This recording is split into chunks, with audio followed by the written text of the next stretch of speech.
Tu casa debería ser tu lugar seguro, pero ¿qué tan seguro es tu hogar cuando tienes a un psicópata como vecino? Hoy vamos a estar leyendo historias aterradoras de vecinos espeluznantes. Creo que una de las historias que más gustaron de esta sección de historias de Reddit mientras me maquillo fueron las de compañeros de piso, y este tipo de historias de vecinos se asemejan mucho porque al final, bueno, no es lo mismo, ¿no? Pero tu compañero de piso vive en tu piso, tu vecino vive también al lado tuyo. No está dentro de tu casa, pero está a tu lado, arriba, abajo. Y también son historias muy espeluznantes porque son personas, no es un encuentro aterrador como las demás historias, sino varios, porque son personas con las que convives dentro de un edificio o están al lado de tu casa si vives en una casa. Y es muy aterrador pensar en tener a un vecino psicópata o un asesino o lo que sea. Así que hoy vamos a estar leyendo estas historias. En el canal secundario os hice un vídeo ya de vecinos espeluznantes y lo voy a poner al final de este vídeo. Cuando termine las historias de hoy, inmediatamente empezará el vídeo que subí en ese canal. Así las personas que no lo habéis visto, como ese canal ya lo he dejado un poquito, la podéis ver aquí después de este vídeo. Como veis, estoy con la bata de ir por casa, si no os importa, porque hace frío. Y bueno, sin más que decir, suscríbete a este canal si no lo estás, si te gusta este tipo de contenido, deja un me gusta y empecemos con la primera historia.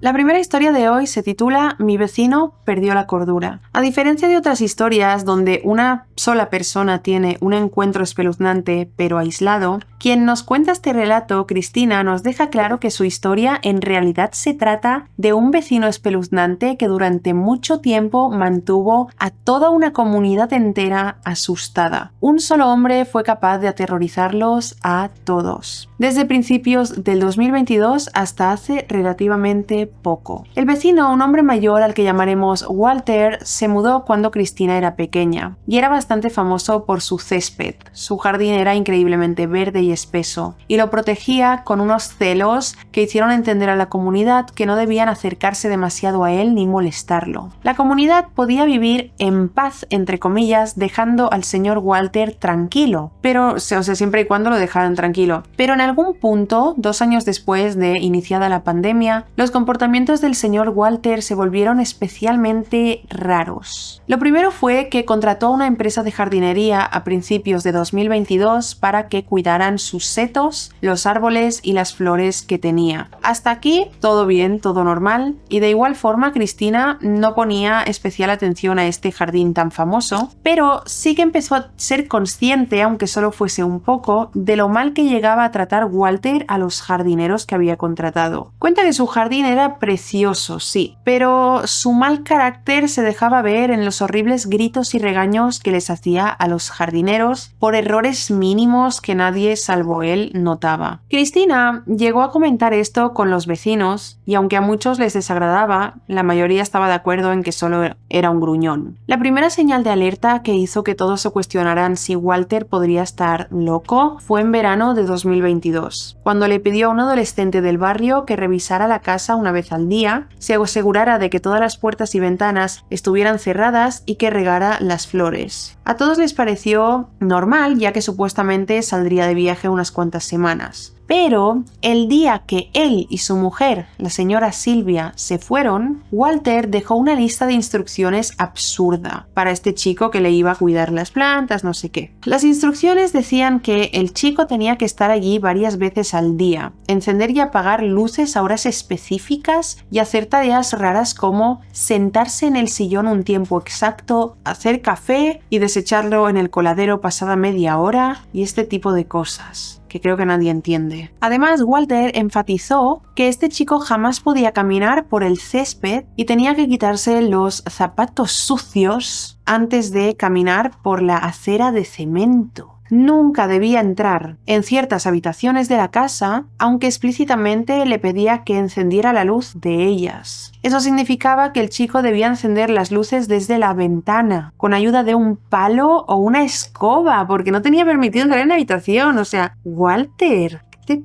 pasa? Tampoco podía usar la manguera del jardín para regar el césped, y en su lugar tenía que usar una regadera diminuta que parecía de juguete. La carta de instrucciones también insinuaba que Walter tenía cámaras escondidas por la casa y que lo vigilaría en caso de que decidiera no hacer caso a sus reglas. Al leer estas reglas tan absurdas, los padres del chico lo llamaron y le dijeron que ya no se sentían cómodos con la situación y que, aunque vigilarían la casa, el trato de cuidar la casa se suspendía. El hecho de esto de hacer café y al cabo de media hora tirarlo y este tipo de cosas. Esto desató una discusión por teléfono, pero el padre del adolescente terminó colgando y no supieron más de él durante unos días. Cuando Walter regresó de las vacaciones era temprano por la mañana e inmediatamente fue a casa de este chico. Los despertó e intentó pelear con toda la familia, haciendo un caos que despertó a prácticamente toda la calle. Otro vecino, un jubilado, salió a ver qué estaba pasando e intentó mediar en el asunto. Walter, fuera de sí, le dijo que lo dejaría pasar si le permitían darle una paliza al chico por haber faltado su palabra. Era una petición completamente fuera de lugar, pero en su cabeza, para él era como algo justo y se puso furioso cuando le dijeron que ni de broma pasaría y permitirían eso. Tiempo después, otro vecino estaba en el supermercado cuando Walter lo acorraló. Al parecer, intentaba ser agradable, pero le habló a toda velocidad durante media hora sobre temas que este vecino no entendía. Entre otras cosas, empezó a decir que las esposas no deberían tener amigos y que la hermana de su esposa estaba tan gorda que rompió la tapa del inodoro la última vez que la visitó. Definitivamente, Walter no está nada bien. Después de esto, todos los vecinos empezaron a comentar que el señor Walter estaba portándose de manera un poco rara, dirigiéndoles miradas extrañas, y además hacía un buen tiempo que nadie veía a Silvia por ningún lado, su mujer. Cuando le preguntaban a Walter por ella, Walter solo decía que estaba con su cuñada, o cambiaba de tema o entraba en cólera porque lo interrumpieran en medio de una tarea. La comunidad entera se preocupó, ya que, a diferencia de su marido, la señora Silvia era bastante tierna y amable. De vez en cuando salía a regar flores y se le podía ver paseando por las calles durante la tarde, pero en ese momento simplemente desapareció y su marido actuaba como si nada. Aunque consideraran extraño el comportamiento reciente de Walter, muchos, como Cristina, decidieron creer que esa señora al fin se había hartado y se había marchado, y que él como que no quería admitir que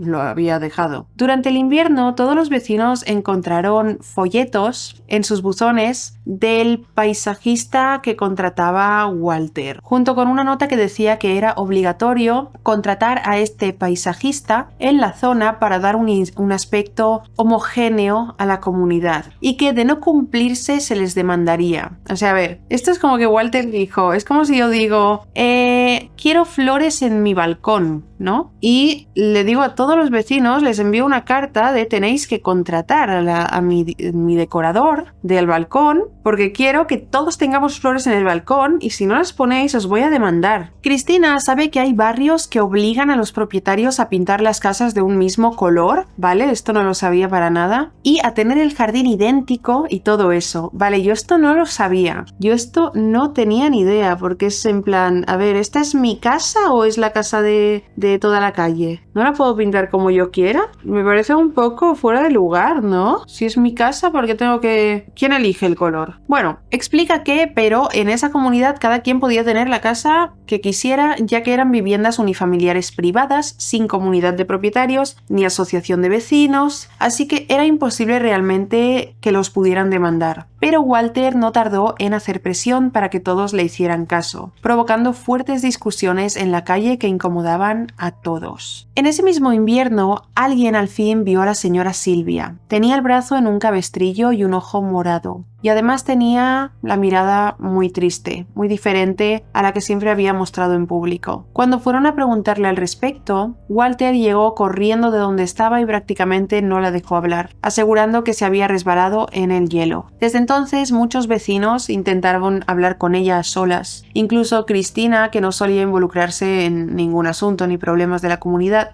pero todos fracasaron. Llegaron incluso a involucrar a su iglesia y a solicitar una revisión de asistencia asistencia social por parte de la policía cuando él no estaba en casa, pero esto no llevó a nada. La policía entró, revisó, le interrogaron a Silvia, pero si ella sufría abuso de algún tipo, que es muy probable, se negó a recibir ayuda. Ese año nevó mucho y Walter se enfadó porque las máquinas quitanieves estaban amontonando nieve en su propiedad, así que esparció tornillos en la carretera antes de que llegaran por la mañana. Él juró que no fue él, pero un chico de la comunidad lo vio desde su ventana, y aunque no se pudo probar, todos estaban convencidos de que el único que estaba tan loco como para hacer algo así era Walter. A principios del verano del año 2023, alguien del vecindario adquirió un cachorro. Era un perro tranquilo y, lo más importante, siempre lo tenían dentro de casa o en el patio trasero, que estaba cerrado. Era un patio cerrado. Bueno, al parecer, para Walter no era suficiente, ya que una madrugada los dueños del perro despertaron al escuchar el timbre y fuertes golpes en la puerta. Al salir vieron a Walter de pie con la cara roja de ira, asegurándoles que se enteró de la alimaña que tenían en su patio y que más les valía no dejar que se escapara o se quedarían sin perro. Dijo todo esto mientras sacaba una pistola y la agitaba frente a ellos, y luego apuntó al patio y gritó ¡Bang!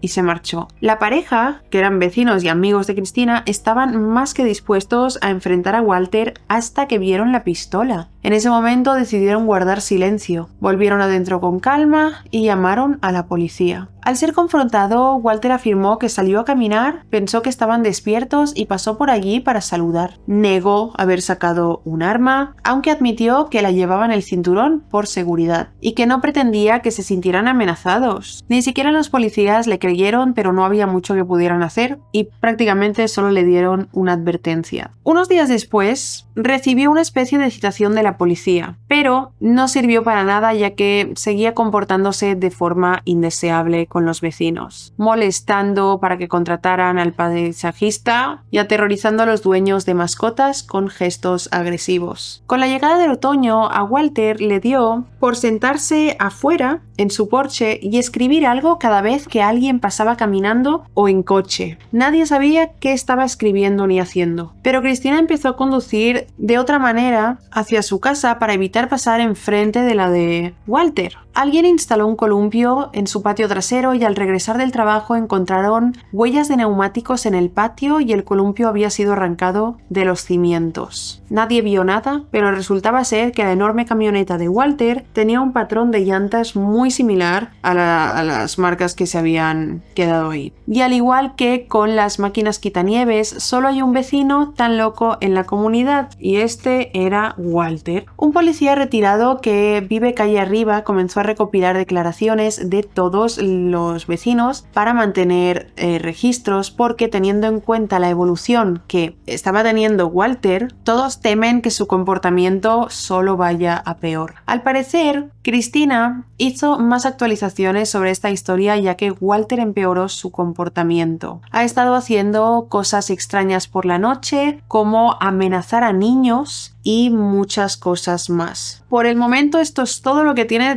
para contarnos sobre esta historia. Sinceramente creo que es un hombre que está completamente amargado, entrando en, no sé, una psicosis o paranoia o algo, o siempre ha sido así. Y definitivamente Silvia, que es su mujer, de todo lo de la historia solo deseo que esta mujer pueda salir de ahí lo antes posible y que todos mantengan un ojo a este hombre, porque miedo me dan las mascotas. Ahora sí se ha puesto a amenazar a niños, imagínate también. Por eso creo que estas historias son muy aterradoras, porque en un encuentro con un extraño, ¿no? Evidentemente son historias muy aterradoras y la mayoría traumatizantes, pero es un encuentro que tienes y has podido salir sano y salvo. Pero en estas ocasiones es como que tienes el alma en vilo de, vale, esta persona vive aquí, a 2 casas hacia allí o arriba de mi piso, lo que sea, voy a seguir encontrándomelo, O sea, son encuentros constantes, aterradores, con un vecino espeluznante. Ojalá en algún momento tengamos una actualización de esta historia de Walter para que sepamos el desenlace, que espero que sea que Sylvia se divorcie y se vaya sin sufrir ningún daño y que Walter se mude en medio del monte, que es donde debería estar. ¿Por qué? Porque se nota que es una persona que necesita eso para vivir feliz. Vivir en medio del monte sin vecinos. Así no tiene a nadie a quien molestar. Pero claro, él no querría eso, supongo, porque me da la sensación de que a este tipo de gente le gusta eso. Es como que siento que su energía se nutre de estas situaciones, de amenazar, de no sé qué, de pelearse, de discutir. Pero bueno, vamos a pasar con la historia número 2, que se titula Vecino idiota, arruinaste mi vida.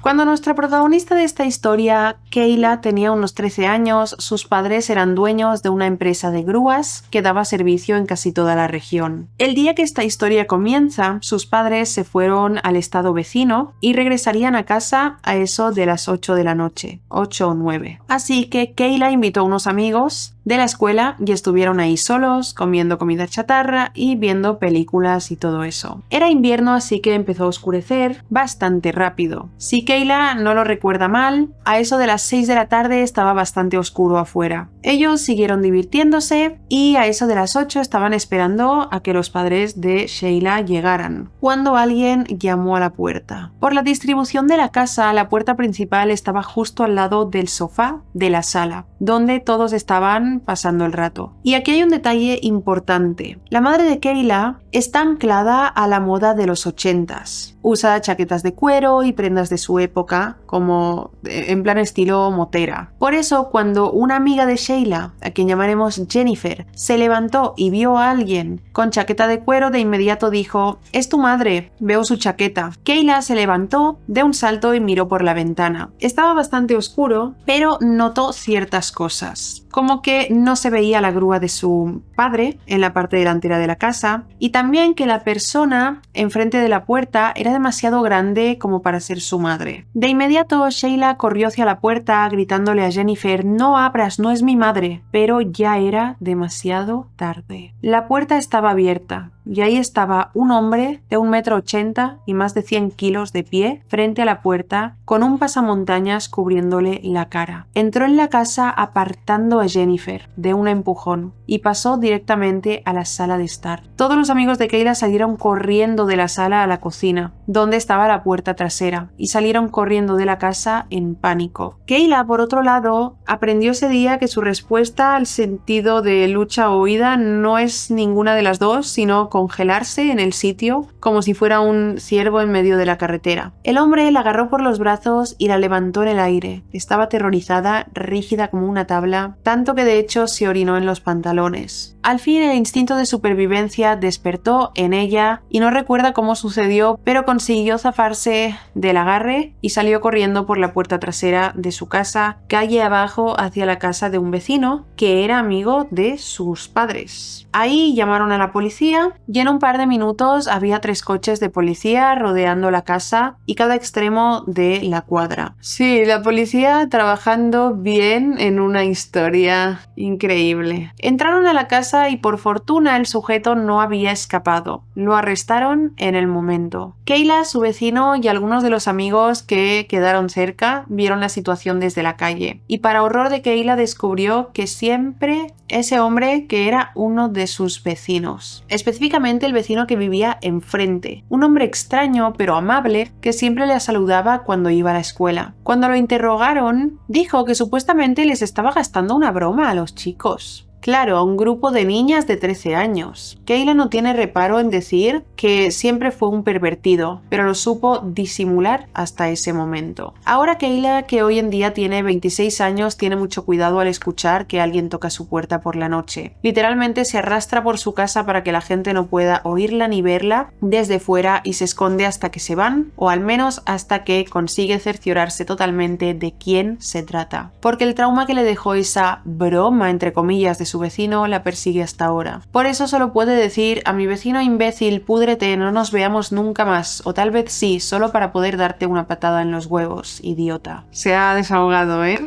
Kayla?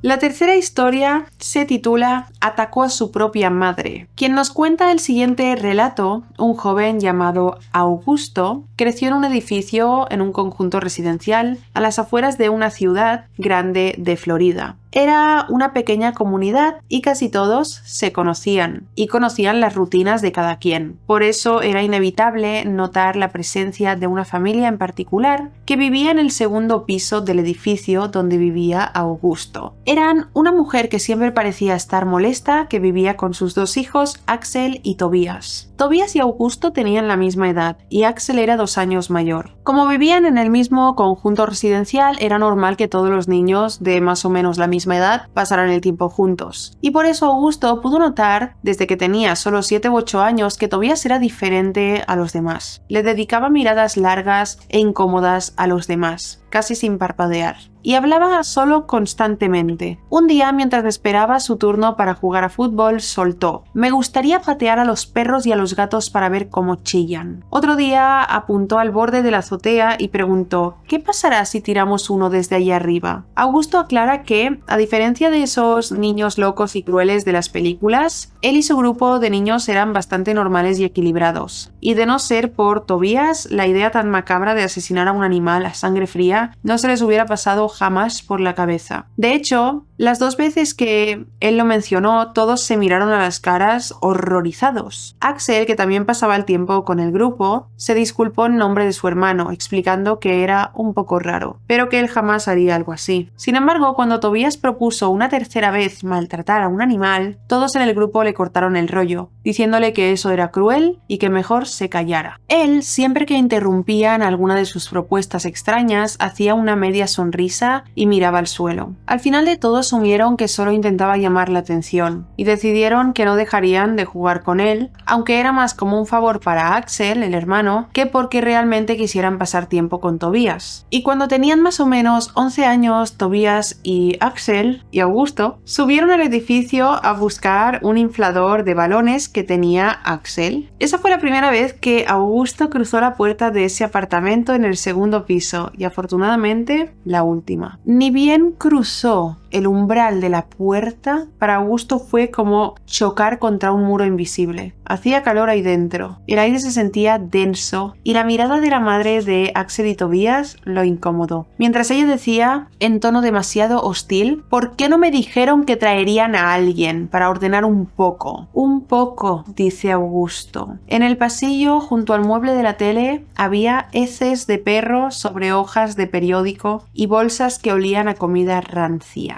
Ese olor casi le provocó el vómito a Augusto y entendió por qué siempre la junta de vecinos se quejaba del mal olor proveniente del piso número 2. El suelo resbalaba. En la cocina, platos sucios se acumulaban. Insectos se arrastraban a simple vista. Axel, avergonzado, qué lástima, me da pena Axel en esta historia, de verdad, porque se le ve al único sensato de la familia. Axel volvió corriendo de su cuarto y mientras se iban le rogó a Augusto que no comentara nada. En efecto, no lo hizo porque le caía bien Axel, pero ese entorno explicaba muchas cosas del comportamiento peculiar de Tobías y la timidez natural de Axel. Eventualmente, mientras pasaban los años, Augusto cortó su relación con Tobías, ya que empezó a decir cosas sobre las amigas que siempre habían pertenecido al grupo. No eran piropos nada más, eran descripciones gráficas y muy morbosas que incomodaban a todos. Augusto le dijo que no volviera a hablarle. Tobías pasó de largo como si no lo hubiera oído. Desde entonces, Augusto cortó la relación con todos los que vivían en ese departamento del segundo piso, salvo con Axel, con quien charlaba de vez en cuando y aún formaba parte del grupo de amigos. Del resto, Augusto ignoraba lo que pasaba en esa casa. A veces se escuchaban gritos o llegaba un olor agrio y desagradable del que la gente se quejaba de inmediato, pero poco más. Los años siguieron pasando y Augusto entró en la universidad. Prácticamente se había olvidado de la existencia de Tobías y solo la recordaba cuando se cruzaban en la calle. Axel y Augusto seguían siendo amigos y una tarde, mientras esperaban el ascensor, Axel le confesó que estaba harto de la situación y que pronto se mudaría, ya que no lo soportaba más. Augusto le preguntó que qué pasaba, pero Axel no le dio muchos detalles. Solo le dijo lo de siempre: mi madre, Tobías, los perros, la mugre. No puedo con ellos. Me voy de la casa. Ya conseguí un alquiler. Y en efecto, un par de semanas después se había mudado. Augusto piensa en retrospectiva que si Axel le hubiera contado algo más, quizá habría entendido lo que se venía. O quizá no. Hay cosas que solo se hacen evidentes cuando ya es tarde. Una noche que parecía ser como cualquier otra, Augusto estaba dormido cuando un grito cortó el edificio en dos. Augusto estaba seguro de que no hubo nadie en todo el conjunto residencial que no se despertara en ese instante. No fue un grito solo, fue una serie de alaridos que parecían que iban a romper las paredes. En un conjunto residencial donde no pasaba nada nunca, dado que vivían en una zona muy segura. El pensamiento inmediato de Augusto fue que algo estaba pasando en su casa, pero cuando vio que toda su familia también estaba confundida, entendieron que el sonido no venía de casa. Su padre y él salieron al pasillo y entendieron que el sonido venía del segundo piso. Bajaron las escaleras y ahí otros vecinos ya estaban reunidos, tocando el timbre del departamento donde vivían Tobías y su madre. Varios vecinos ya habían llamado a la policía y a los bomberos, pero los gritos no dejaban de escucharse y nadie atendía a la puerta. El portón de ese departamento tenía una reja con cilindro. Atrás los perros ladraban como locos, haciendo todavía más caótico, y adentro se escuchaba un ruido de pelea. La madre de Tobías parecía estar peleando con alguien mientras pedía socorro. Era una escena desesperante porque, sin importar qué tan grosera fuera esa mujer, parecía estar en peligro de verdad. Un vecino bajó con un martillo enorme y un cincel, y sin esperar más comenzó a golpear con todas sus fuerzas el cilindro de la reja para romperlo y poder entrar. Los gritos seguían ya más roncos y ahora sabían quién era el agresor, porque la señora gritaba el nombre de Tobías, pidiéndole que parara. Los bomberos y la policía llegaron casi al mismo tiempo. Los bomberos usaron una especie de palanca para forzar la puerta y la reja de metal, y desde donde estaba parado Augusto pudo ver la escena completa por un segundo. Tobías había apuñalado a su madre con un par de tijeras. La policía lo redujo de inmediato mientras los bomberos le hacían primeros auxilios a la señora. A Tobías lo sacaron primero, tenía la camiseta manchada de sangre y la misma mirada de loco que Augusto reconocía desde que eran pequeños. No estaba llorando ni parecía mortificado, triste o desesperado. Tampoco sonreía ni nada así, solo parecía en su mundo. Mientras pasaba frente a él, Augusto pensó en todas las cosas raras que decía desde pequeño, su forma de ser, sus comentarios sobre los animales, y como ha dicho antes, se le hizo evidente que aquello tarde o temprano pasaría. Luego sacaron a la madre en camilla, en un estado lamentable. En el hueco de la escalera había un montón de vecinos curiosos y afuera del edificio varios más, y muchos otros asomados por las ventanas, según le contaron a Augusto sus amigos. Su padre lo tomó del hombro y subieron para casa. La señora sobrevivió al ataque,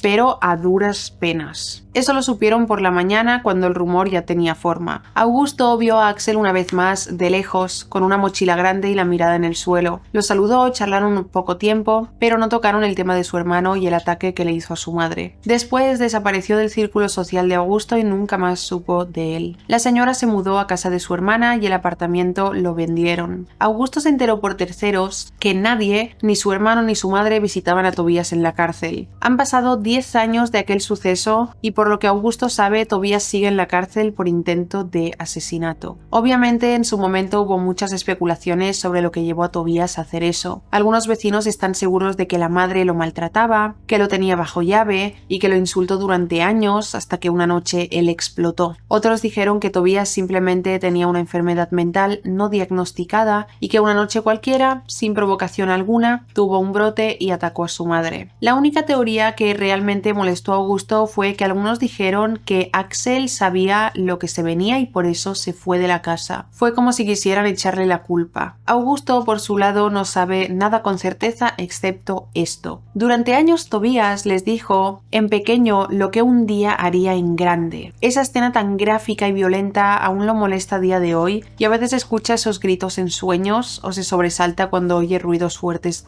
por la noche. Una situación terrible y aunque no fue protagonista directo del desastre, Augusto no duda en decir: Tobías, mejor no nos volvamos a encontrar nunca más. Una historia muy escalofriante y menos mal que la madre sobrevivió al ataque y que Tobias está en prisión. Y me parece una barbaridad que a alguien se le ocurriera, se le pasara por la cabeza echarle la culpa al hermano pequeño, que simplemente huyó de un hogar completamente inestable en el que creo que nadie debería vivir.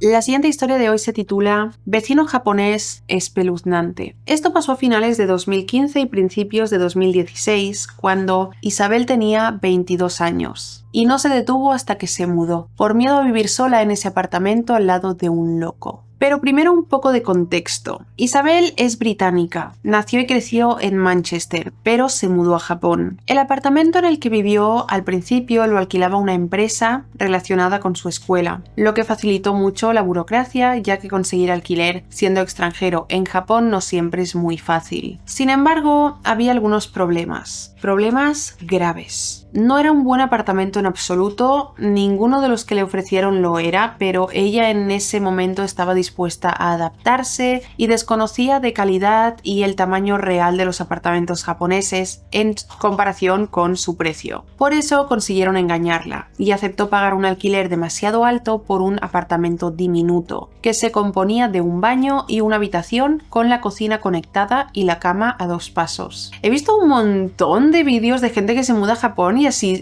y es como que es muy común que los pisos sean así, ¿no? Como si fuera literalmente un trastero, un piso, no sé, en plan, un rectángulo. Yo sinceramente me agobiaría muchísimo. Isabel no exagera si nos asegura que podía recorrer todo el apartamento en unos 7 u 8 pasos largos. Sin embargo, estaba emocionada porque era la primera vez que vivía sola y además estaba en un país con el que soñaba desde que era pequeña. Después de casi un mes viviendo y estudiando en Japón, conoció a su exnovio, un joven japonés llamado Ryuji. Él fue el primero que le abrió los ojos, comentándole que la zona donde vivía no era para nada buena y que de hecho era conocida por su gente espeluznante. Japón es conocido por sus bajos índices de criminalidad, por lo que a Isabel le resultó extraño escuchar que debía cuidarse en un lugar como ese. Sin embargo, atendió a los consejos de Ryuji, debía evitar caminar sola por la noche, no usar auriculares y evitar la mirada de extraños o detenerse a hablar con ellos. Isabel se arrepintió de las innumerables veces que caminó sola los 30 minutos de vuelta a su casa desde las discotecas, completamente borracha. Japón es un país bastante seguro en general, pero con el tiempo ha aprendido que incluso un país así no es perfecto, y si no le pasó nada en ese barrio en todas esas ocasiones fue porque tuvo mucha suerte. Volviendo a la historia, Isabel llevaba 6 meses viviendo allí cuando su mejor amigo, John, que vivía al lado de ella, regresó a Inglaterra. Esto la asustó un poco porque ya había notado que el vecino de la izquierda era un poco raro, y lo único que le daba seguridad a Isabel era que John estaba a una pared de distancia, listo para ayudarla en caso de que algo pasara. En cuanto a su vecino de la izquierda, era un hombre que se aclaraba la garganta constantemente como si estuviera tosiendo una bola de pelo o algo así, cada vez que ella se hacía notar. Ella no podía estornudar, suspirar o emitir el más mínimo sonido sin que ese hombre misterioso de pronto la silenciara con sus tosidos. Si ella hubiese sido una chica ruidosa o si él viviera exactamente al lado sería comprensible, pero en realidad ese hombre vivía al final del pasillo y de por medio tenían unas escaleras de piedra que subían a la azotea. Isabel solo subía por estas escaleras para lavar la ropa, las lavadoras eran compartidas. Tampoco hacía ruido cuando pasaba por las escaleras, pero al parecer ese sujeto también se molestaba cuando escuchaba sus pasos sobre los escalones de piedra. Sí, así de absurdo era su comportamiento, incluso cuando John estaba ahí. Entonces John se mudó y después de eso Isabel comenzó a fijarse mucho más en este tipo. Nunca le había visto la cara hasta entonces, pero sabía cuando estaba fuera o dentro de casa por las noches por la luz amarilla de su linterna, que se filtraba por la ventana y debajo de la puerta. Cada vez que pasaba frente a su puerta carraspeaba con fuerza, como si fuera su intención ser lo más irritante posible en medio de la noche. Al principio ella pensaba que todo era culpa de las paredes finas, pero eso hizo evidente evidente que lo hacía a propósito. Isabel intentó minimizar la importancia de esto y al parecer a su vecino, al que de ahora en adelante nos referiremos como Yakuga-san, no estaba contento con ser ignorado. Una noche Isabel se despertó por un olor desagradable de humo.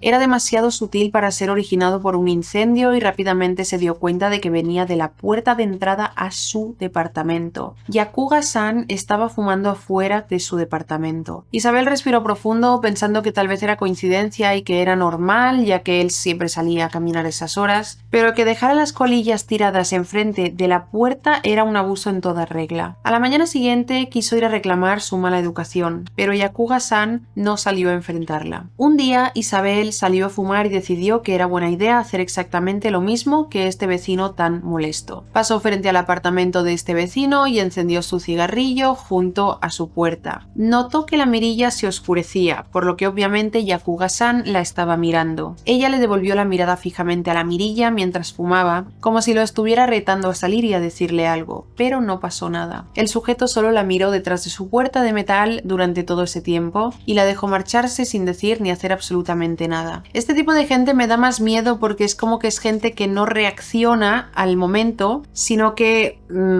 piensa bien su venganza, ¿sabéis? Es como que da más miedo a la gente que se queda callada que la que te grita de inmediato. Isabel apagó el cigarrillo y tiró la colilla en un cenicero cercano y comenzó a irse cuando escuchó la puerta de su vecino abrirse. Ella estaba en alerta máxima y de repente toda la valentía que sentía cuando quiso confrontarlo se desvaneció. Hizo el intento de llegar a su propio apartamento, bastante nerviosa, pero se detuvo frente a las escaleras y pensó, seguro que está sacando la basura o algo así. Entonces se dio la vuelta y se quedó helada al ver por primera vez a Yakuga-san. Era un hombre japonés promedio, de unos 50 años, con un rostro de molestia difícil de explicar. No llevaba nada en la mano y en lugar de saludar o decir algo, simplemente se quedó ahí mirándola con cara de enfado. Isabel se giró despacio y con la mayor naturalidad posible empezó a irse a su apartamento mientras él empezaba a caminar hacia ella. Eran las únicas personas ahí y él no estaba caminando al otro lado del pasillo, sino que sus pies apuntaban hacia ella. Iba directo hacia Isabel, sin saludarla de lejos y sin quitar esa expresión de rabia de su cara. Isabel abrió su puerta y de repente ese hombre empezó a caminar más rápido. Eso la hizo entrar en pánico, entró de golpe y cerró la puerta con seguro, ya que algo en lo profundo le decía a Isabel que ese sujeto no estaba ahí para charlar ni hacer una buena relación de vecinos. Estaba tramando algo siniestro y no podía disimularlo. Isabel podía escuchar sus pasos y por la mirilla pudo ver que se quedó parado a un lado de la puerta, como intentando ocultarse. Pasaron unos 15 o 20 minutos cuando ella vio que su manija se movía muy ligeramente como si Yakuga-san estuviera intentando abrir la puerta. Lo intentó unas 5 veces, pero al ver que la llave estaba pasada, finalmente se fue a su casa. Isabel estaba extremadamente asustada en ese punto, así que llamó a su amigo de la escuela y le explicó toda la situación. Su amigo se quedó todo el rato en el teléfono con ella mientras esperaba que se calmara. Durante la conversación, su amigo le pidió que abriera la puerta y la cerrara para ver si el tipo salía de nuevo cuando la escuchaba abrir. Isabel lo hizo abriéndola y cerrándola con fuerza y luego escuchó atentamente. Para sorpresa de nadie, un segundo después, como si la estuviera acechando, la puerta de Yakuga-san se abrió y se cerró de nuevo unos minutos después, como si hubiese salido a buscarla por todas partes.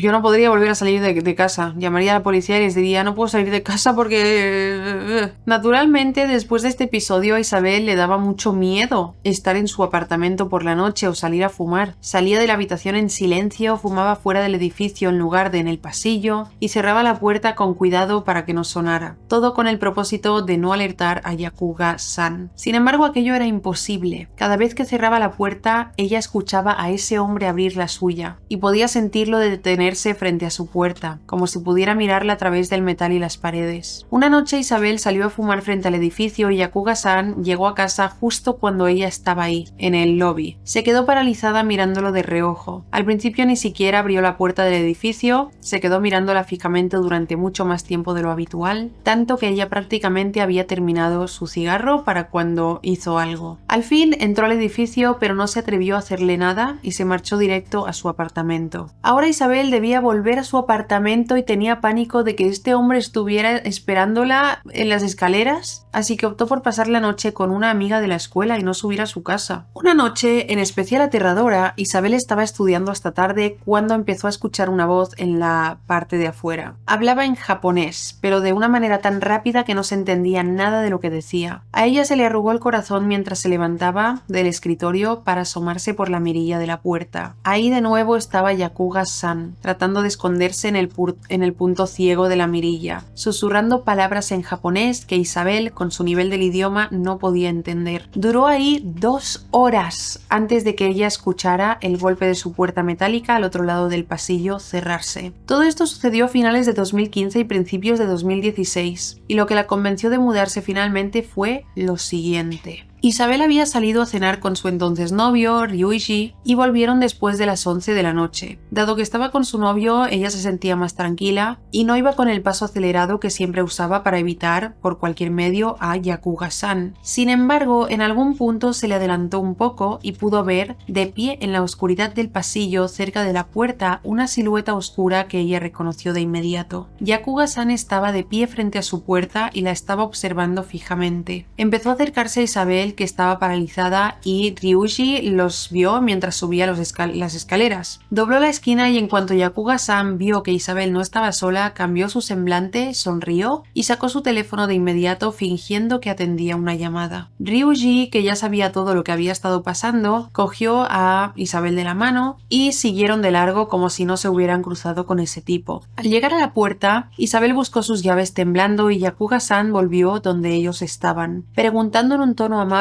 si todo estaba en orden. Ryuji se puso en medio de los dos dándole las gracias por preocuparse mientras intentaba cortar la mirada intensa que Yakuga-san tenía puesta sobre Isabel. Ella asintió amablemente fingiendo que no estaba muerta de miedo y le enseñó sus llaves temblando. Yakuga-san asintió y retrocedió, pero no se fue. Se quedó parado al principio del pasillo mirándolos fijamente, como si estuviera esperando para saber si Ryuji se quedaría esa noche o si se iría. Durante toda la noche Ryuji e Isabel pudieron escucharlo merodear afuera del departamento, fumando y escondiéndose en el punto ciego de la mirilla, donde apenas podía verse su sombra. Ese fue el último incidente que ella pudo soportar. Se hizo evidente para ambos que ese sujeto estaba tramando algo y no era nada bueno. Por eso Isabel canceló su contrato de alquiler y se mudó pocos días después, sin importarle el costo extra de todo. Hasta el día que se mudó seguía haciendo cosas raras, pero al menos, y mientras estuvo como estudiante en Japón, no volvió a verlo. Ahora vive allí permanentemente y solo tiene una cosa para decir: Yakuga-san, por favor, no nos volvamos a ver nunca más. Qué miedo de verdad tener un vecino así, qué miedo. Es evidente que si se tiene a un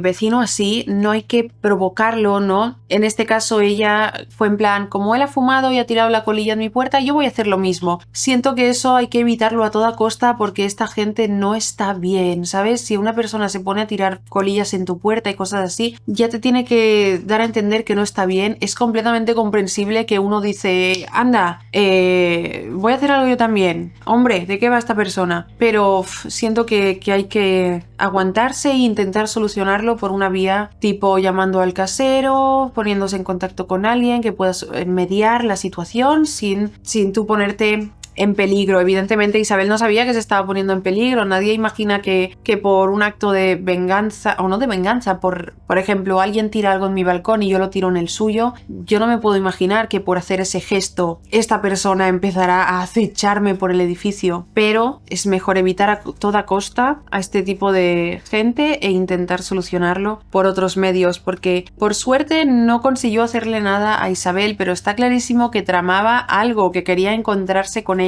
a solas. Hubo ese momento en el que se cruzaron en la portería del edificio y quién sabe si en ese momento él se escondió por ahí, que por suerte ella pensó y se fue a casa de una amiga a dormir. Pero creo que es una historia muy aterradora y que podía haber acabado muy mal. Y estas han sido todas las historias nuevas de hoy. Os dejo ahora con las historias de vecinos espeluznantes que subí en el canal secundario por si no las habéis escuchado.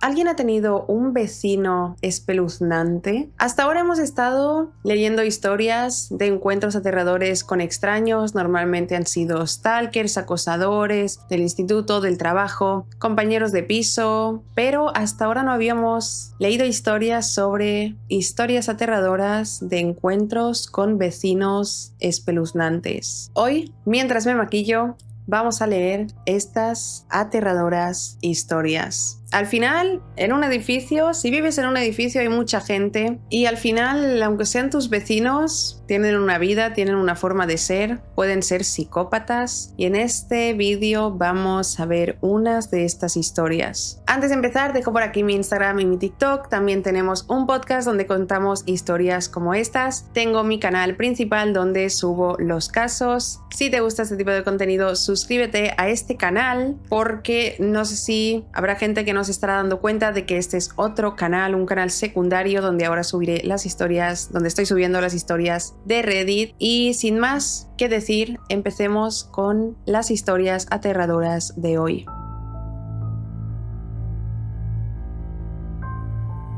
La primera historia se titula La familia Moore. Mudarse es una experiencia agotadora mental y físicamente, y la protagonista de esta historia, una mujer a la que vamos a llamar Sandra, lo sabe de primera mano, ya que hace pocos meses se mudó a un nuevo vecindario. No fue un cambio que ella quisiera, pero era necesario por temas de trabajo y el de su marido Agustín. No sabían bien cómo era el nuevo lugar donde llegarían, ya que lo visitaron una sola vez antes de alquilar su casa. Cuenta que era una casa bonita, pero el vecindario, ¿qué tal era? No lo sabían porque solo lo habían visitado una vez. Eso a mí me da terror de escuchar. O sea, yo os prometo que siempre que he viajado o lo que sea para coger el hotel, busco 50.000 vídeos de barrios, buenos barrios, barrios malos, barrios a los que no hay que ir, etc. En mi ciudad no, porque ya la conozco toda. Pero no me puedo imaginar mudarme a un lugar sin conocer la zona, sin saber qué tal es el vecindario. Pero bueno, tenían la esperanza de que los vecinos fueran buenas personas. Y al principio lo fueron, al principio. El vecindario tenía estas casas adosadas. La de Sandra estaba en la esquina, al principio de la calle, y la de una de sus vecinos estaba justo al lado izquierdo. A estos vecinos los llamaremos la familia Moore. Estaban compuestos por el padre, un hombre llamado Jerry, su hijo y la madre, una extraña mujer a la que llamaremos Angélica. En cuanto Sandra y Agustín llegaron, los Moore salieron de su casa a recibirlos de manera cortés y les dieron la bienvenida al vecindario. La primera impresión de Sandra, sin embargo, fue que los padres, los Moore, eran un poco raros y el niño reservado. En fin, las primeras semanas fueron para adaptarse al lugar, además de hacer pequeñas reparaciones en la valla del patio, que el perro de Sandra, Lilo, no se escapara. Esto fue prácticamente lo primero que hicieron. Así que para Sandra y Agustín fue sorpresivo que una mañana encontraran una nota en el buzón.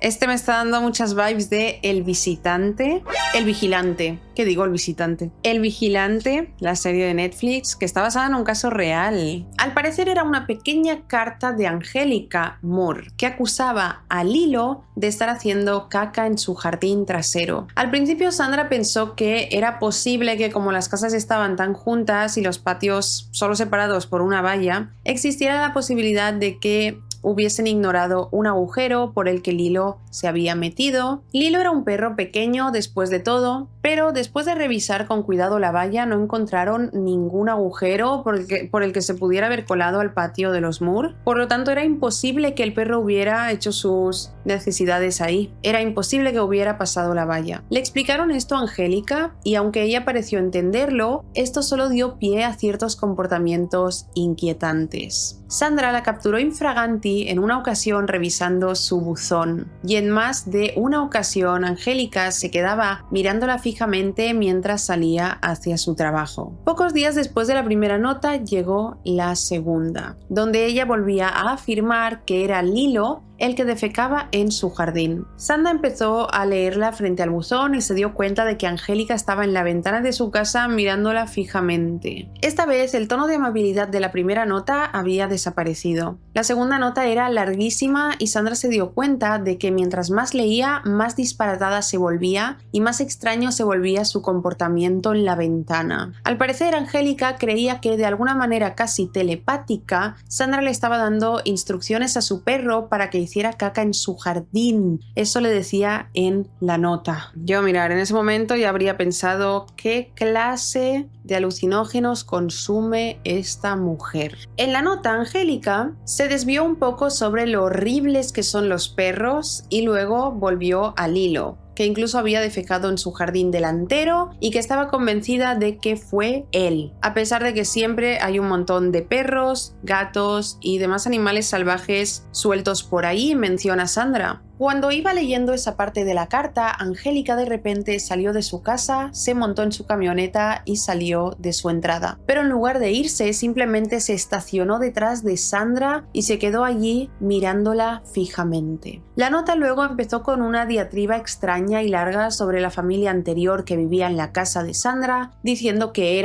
ellos eran igual o peor que la otra familia. Y concluyó con algunos insultos extraños y algunas amenazas implícitas del estilo: sería una lástima que algo pasara si el comportamiento de Lilo no mejoraba.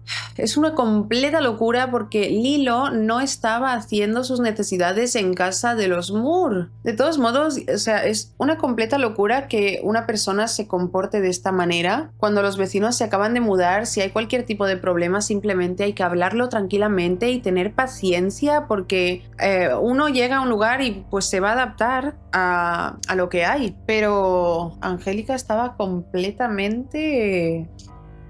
La historia continúa así. Hasta ese momento, esa carta fue lo más parecido a una conversación que ambas habían tenido. Sandra entendió que ella no quisiera que un perro defecara en su jardín, pero culparla a ella y a Lilo fue una reacción un poco extrema, sobre todo teniendo en cuenta que ya le había dicho y corroborado que Lilo no tenía acceso a su jardín trasero. A todas estas, Angélica seguía mirándola fijamente. Sandra decidió ignorarla e irse a su casa. Fue entonces cuando Angélica gritó desde la ventana de su camioneta: ¿estás jugando conmigo, basura? Esa reacción literalmente no tenía ningún tipo de sentido, y Sandra no iba a permitir que la insultara de esa manera. Sandra se dio la vuelta, miró a Angélica y le preguntó en la cara si acaso estaba loca. A Sandra se le había acabado la paciencia. Mientras Angélica se bajaba de su camioneta gritando tonterías e insultos, mientras avanzaba hacia ella y empezaba a bloquearle la entrada a su propia casa. A todas estas, Sandra le repetía una y otra vez que se fuera de su propiedad o tendría que llamar a la policía. Esto se prolongó durante un rato, pero al final Angélica se fue a toda velocidad cuando Sandra sacó su móvil. Más tarde Agustín volvió a casa. Él no estaba cuando todo esto sucedió, y esto es importante, ya que cuando fue a hablar con los Moore, ellos parecían súper agradables y razonables. Cuando Sandra le contó su versión de lo sucedido, él básicamente asumió que tal vez estaba dramatizando porque los vecinos fueron súper amables con él. Por supuesto que Angélica le contó a Agustín una versión muy diferente, y Sandra estaba furiosa de que Agustín se creyera a Angélica en lugar de a ella, pero lo dejó pasar.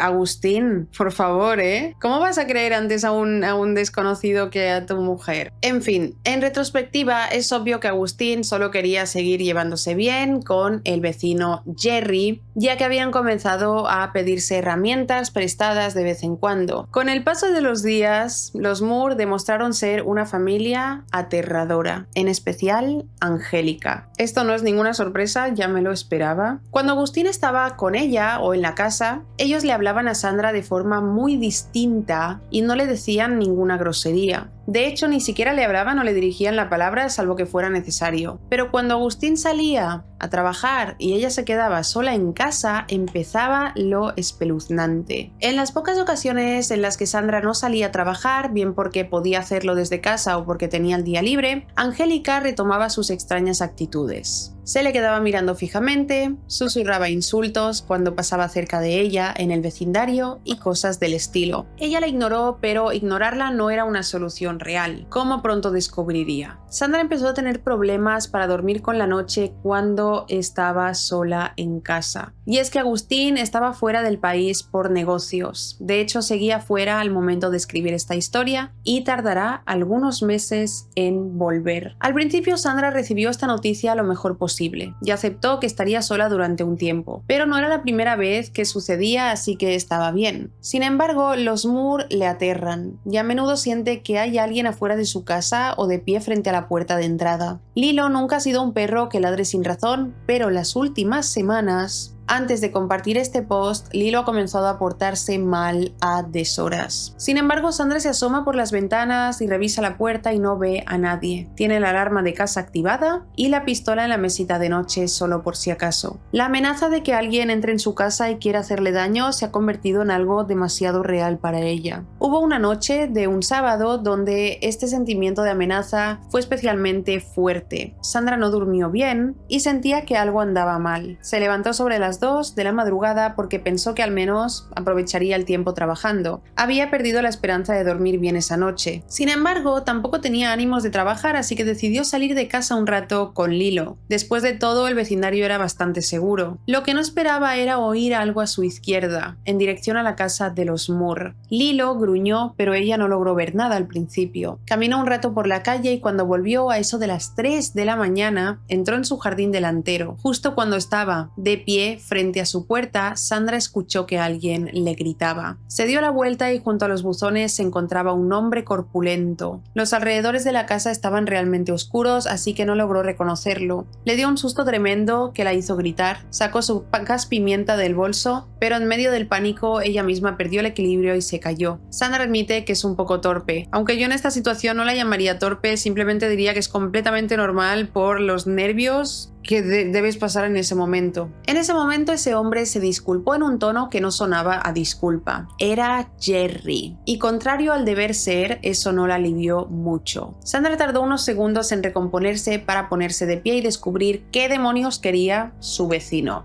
Esta situación la estaba enloqueciendo y estaba a punto de tener un ataque de pánico. Tenía el corazón acelerado y temblaba, así que obviamente estaba alterada durante todo lo que sigue. Al parecer era culpa de Sandra que Jerry a veces encontrara basura en el patio de su casa. Cuenta Sandra que sí, en el ventoso estado de Colorado, donde la basura flota con gran facilidad por las ráfagas de viento, ella tenía la culpa de que la basura cayera en el jardín de sus vecinos. Estos dos estaban completamente locos. Y esa queja estúpida y sin fundamento parecía darle derecho de asustar a una mujer sola por la noche. No mostró ninguna preocupación real ni se dio cuenta de que algo estuviera mal, salvo su jardín. Sandra deja claro que si hay un problema no le importa que le informen de él, pero aquello era una locura. Evidentemente que a las 2 de la madrugada tu vecino esté parado en la puerta de tu jardín asustándote para todo porque cree que le estás tirando basura a su jardín es una completa locura. Además, si de alguna forma remota o absurda Sandra hubiese tenido la culpa de la basura en el jardín de los Moore, definitivamente no era algo que Jerry debiera decirle a las 3 de la madrugada dándole el susto de su vida. Sandra no se sentía a salvo con Jerry de pie en el patio al lado de su buzón, así que no le dijo lo que realmente pensaba. Simplemente asintió con la cabeza para mantener la paz, pero sabía que la basura no era suya, es decir, vivían en una zona ventosa. El viento esparce basura por los jardines constantemente, no es para tanto, pero él no paraba de insistir. Se repetía sin necesidad y lanzaba amenazas a medias sobre que debían llevarse bien y sería una pena que pasara algo. Yo realmente hubiera salido corriendo de esa casa porque estos vecinos son unos psicópatas. Es como que están deseando poder hacerle algo a los otros. Cuando al fin pudo entrar en casa con Lilo, se puso a llorar sabiendo que contarle ese momento tan espeluznante a Agustín no serviría de nada. Los días siguientes Sandra se mantuvo ocupada. De hecho, tardó en notar que Angélica le flaqueaba cada vez que se veían en la calle. Solo se dio cuenta cuando empezó a verla entre las sombras de los árboles. como que la acechaba escondiéndose detrás de los árboles. Esto es una completa peli de terror. Ahora el problema no era basura ni caca de perro, ahora Angélica quería pelear por unos huevos, ya que hace unas semanas encontraron un montón de huevos rotos en la calle cerca de su buzón. Sandra recordó el episodio de los huevos. Era una caja pequeña de 4 o 6 huevos y todos estaban rotos dentro de la caja, así que supuso que a alguien se le habían caído, no que alguien se lo hubiera lanzado en las fachadas de los vecinos. Los Moores, es como que se creen que todo el mundo está conspirando en su contra. Qué horrible cuando la gente que se lo toma todo súper personal. Sandra, cuando se encontró con estos huevos, recogió la caja y la echó en la basura, asumiendo que nadie más los había visto. Pero al parecer Angélica los vio. Y en lugar de desecharlos, decidió acusar a Sandra de conspirar para lanzar huevos en su casa. Semanas después, encima, de que hubiera pasado esto de los huevos. Ese era el nivel de locura de Angélica, todo el rato buscar algo, recordar alguna situación y culpar a Sandra por ello. Pensándolo con cuidado, Sandra supone que en realidad Angélica tiró los huevos junto al buzón y simplemente los había dejado allí para poder tener una excusa para pelearse con ella, y yo estoy convencida de que fue así también. Estoy completamente de acuerdo con esta versión de Sandra. Conociendo cómo eran estas personas, Sandra no le dio importancia, pero un par de horas después tocaron el timbre de su puerta. Era Angélica, que con gritos y berrinches la acusó de haber dejado una caja de huevos rotos frente a su casa otra vez. Y solo para evitar cualquier posible malentendido, Sandra lo dejó claro. Ella recibe sus huevos junto con su leche en una caja junto a su puerta, no junto al buzón. Así que definitivamente no podían ser suyos. A estas alturas, Agustín llevaba varias semanas fuera por trabajo y lo suficiente como para que los Moore se dieran cuenta de su ausencia. Y muy probablemente sabían que la luz del frente de su casa estaba dañada desde hacía un buen tiempo, ya que Sandra no la había encendido durante un tiempo por eso mismo, porque estaba estropeada. Todas las noches Sandra escuchaba movimiento en el jardín delantero, y tal vez fuera coincidencia, pero siempre sucedía a las 3 de la madrugada. Y los Moore siempre tenían algo nuevo de lo que quejarse a esa hora. Además de que, como si no hubiera tampoco un mejor momento para hacer reclamos totalmente sin sentido y estúpidos. Con una paciencia sorprendente, Sandra les explicó que no sabía nada de los huevos, lo de la basura, de la caca del perro, del césped arrancado, ni de ninguna de las supuestas tragedias que les sucedían. Ella mencionó que no había visto nada de lo que ellos supuestamente la acusaban, no había hecho nada de eso, ni siquiera lo había visto. No había visto caca de perro en su patio, no había visto los segundos huevos rotos, no había visto nada de todo lo que le acusaban, no había visto la basura. No es como si te dicen, me has pintado la pared de mi cuarto, y no te enseña que está pintado. Entonces los Moore se defendían asegurando que lo limpiaban de inmediato, pero que sabían muy bien quién era la persona culpable y que sería una lástima si tenían que tomar medidas al respecto. A ver, me está dando la sensación de que los Moore eran un matrimonio completamente aburrido, sin nada que hacer, con muchas ganas de amargarle la vida a los demás. Hay muchas personas así, pero ellos es como que todo el rato buscaban una excusa para tomar medidas de alguna manera, porque suena muy mal que todo el rato estuvieran diciendo sería una lástima que tuviera que pasar algo. Todo era en quejas y locuras hasta que una mañana Sandra encontró cáscaras de huevo por todo su patio. Angélica parecía estar vigilando y al ver que Sandra las vio, salió corriendo de su casa para presumirle con orgullo que ella misma lo había hecho. Al parecer pensó que estaba bien, como venganza por todo el desastre que Sandra estaba haciendo en su jardín. En fin, aquí es donde Sandra empezó a enfadarse bastante. Al principio ella sentía cierto alivio de que las personas en las sombras, moviéndose como locos a las 3 de la mañana, no fueran locos anónimos, sino sus vecinos, aunque también estuvieran locos. Pero esta situación la estaba molestando demasiado. No podía salir a pasear 20 minutos sin que los Moore la acosaran por estupideces. Mientras ella intentaba ser educada y amable, pese a no tener nada que ver con sus quejas, ellos la trataban casi como si fuera una especie de ocupa en su propia casa. Finalmente, una madrugada cualquiera en la que volvieron a tocar su puerta por algún problema de la caca del perro. Sandra recordó que en realidad no tenía por qué aguantar nada de eso y de inmediato interrumpió a Angélica antes de decirle con tono tajante: «Son las 3 de la mañana, me voy a mi casa, buenas noches». Se dio la vuelta y cerró la puerta en la cara de Angélica. La escuchó decir algo muy desagradable sobre su físico antes de irse, pero no le puso atención y simplemente se fue a su habitación. Sandra estaba a punto de llamar a la policía debido a esto, que definitivamente podía considerarse acoso. O sea, literalmente los Moore estaban vigilando su casa, esperaron a que Agustín se fuera de viaje para empezar a atacarla de forma constante por tonterías sin sentido. Si acaso tenían alguna preocupación, seguro que hay mejores horas para hablar que a las 3 de la madrugada. Sandra siempre los escuchaba fuera de su casa. Estaba casi segura de que esos enfermos revisaban su basura y que en una ocasión se metieron en su patio trasero. Sin embargo, ella no llamó a la policía, debido a que consideró que no tenía pruebas. Y acusarlos de un crimen solo haría que se volvieran más agresivos e insoportables. Al momento de escribir esta historia,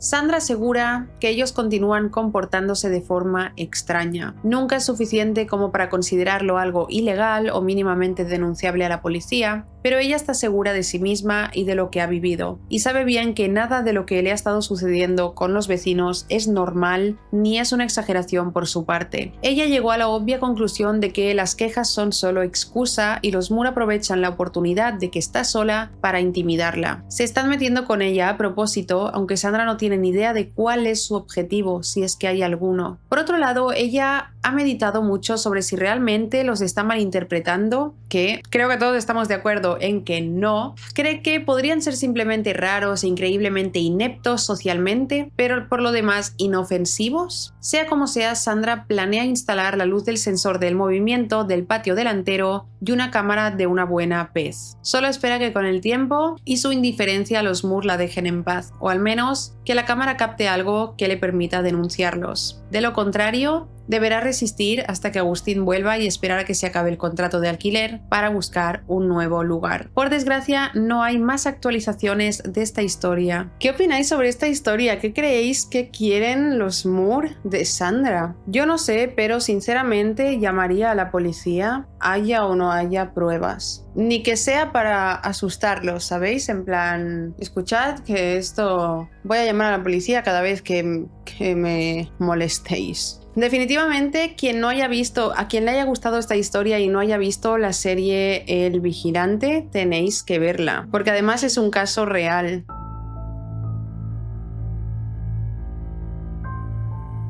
La segunda historia se titula La choza del loco. Virginia, la protagonista de esta historia, fue la persona más feliz del mundo cuando consiguió comprar la casa de sus sueños. Ahorró durante años y sus padres le dieron el último empujón para pagar la cuota inicial y gran parte del pago total. Aún debía un poco menos de la mitad, pero al fin la casa era suya. Para contextualizar, creció en medio del campo en una gran casa colonial y estaba acostumbrada a los entornos rurales. Se enamoró al instante de una casa vieja de estilo victoriano del siglo XIX y ahora esa casa es suya. La casa era muy antigua. Había sido renovada en algunas ocasiones para reforzar los cimientos, cambiar el aislamiento de las paredes y luchar con una plaga de termitas, pero en general la casa era idéntica como cuando fue construida realmente. Había pertenecido a un hombre llamado John Spencer y dada su historia y el uso que le dio a la casa y a sus terrenos, siempre tuvo varios graneros y edificios alrededor que también pertenecían a la propiedad. Sin embargo, el terreno se redujo bastante y se dividió en distintas parcelas para que diferentes compradores las adquirieran. Por el momento, Virginia era la única habitante en esa cuadra. El punto es que, aunque la casa aún tenía un patio enorme, ninguno de los graneros ni las chozas circundantes pertenecía a Virginia. Eran edificios independientes y prácticamente abandonados. Y de entre otros, hay uno en especial que siempre le pareció espeluznante. Frente a su casa hay una carretera por la que pasan quizá 3 coches durante todo el día. Y justo enfrente, a unos 60 metros de un maizal, hay una choza de paredes de madera gris, techo de tejas rojas viejas, pálidas por el paso de los años y mucha basura alrededor. Virginia se mudó junto a su marido y sus 2 hijos, Tony y Jennifer. Tony era un niño muy social y antes de que sus padres pudieran darse cuenta, se hizo amigo de varios niños de las granjas cercanas. La verdad era que, pese a la distancia entre las casas, la comunidad era bastante unida. Pronto, Tony, de solo 11 años, le confesó a Virginia que él y sus amigos se retaban a entrar en la casa de la choza del loco, como llamaban ellos a la choza frente a la propiedad de Virginia. Incluso tenían una leyenda a su alrededor, bastante macabra y explícita. Según contaban, ahí había sucedido un terrible asesinato. Un hombre de larga barba gris vivía ahí con su mujer y sus hijos, pero no tenían casi dinero y una noche, hundido en las deudas, decidió poner fin a todo. Cogió un hacha de su cobertizo y terminó con la vida de su familia. Ahora su espíritu acosa ese lugar. Todo muy aterrador, aunque también completamente falso. No hay evidencia de que esto nunca sucediera. En fin, los niños siempre terminaban yendo en equipos y nunca encontraban nada aterrador. Solo muebles viejos que la gente desechaba ahí, vasos rotos, montones de metal y mucho polvo. Como Virginia pudo esperarse, no había electricidad ni ningún otro servicio que lo hiciera acogedor o mínimamente habitable. Y así pasaron los años con la choza del loco, firme frente al hogar de Virginia. La existencia de esa vieja cabaña se hizo parte de su vida cotidiana y a medida que los niños crecían, ellos también la olvidaron. Sin embargo, una noche todo esto cambió. Virginia se encontraba viendo la televisión en la sala de estar con su hija Jennifer cuando una luz que se encendía y se apagaba llamó su atención. Lo vio de reojo, pero cuando se giró hacia la ventana y miró hacia el exterior, estuvo bastante segura de que la luz que titilaba provenía del interior de la cabaña al otro lado de la calle. Eso la hizo sobresaltarse de inmediato, pero cuando se levantó para mirar bien, la luz se había detenido. Pensó de inmediato que solo se había confundido con luces de algún coche que había pasado, así que volvió a sentarse en el sofá con su hija. Ella calcula que pasó más o menos 1 hora, quizá 2. Era casi medianoche y ya había acostado a Jennifer. Virginia se hizo un bocadillo para seguir viendo una película, y cuando regresó a la sala de estar volvió a ver la luz titilar afuera. Esta vez tuvo la certeza absoluta de que la luz venía de la choza. Jennifer estaba dormida, su marido estaba de viaje con su hijo y volverían en un par de días. Y contrario a todo lo que debía hacer, Virginia decidió ir a confirmar que era todo aquello.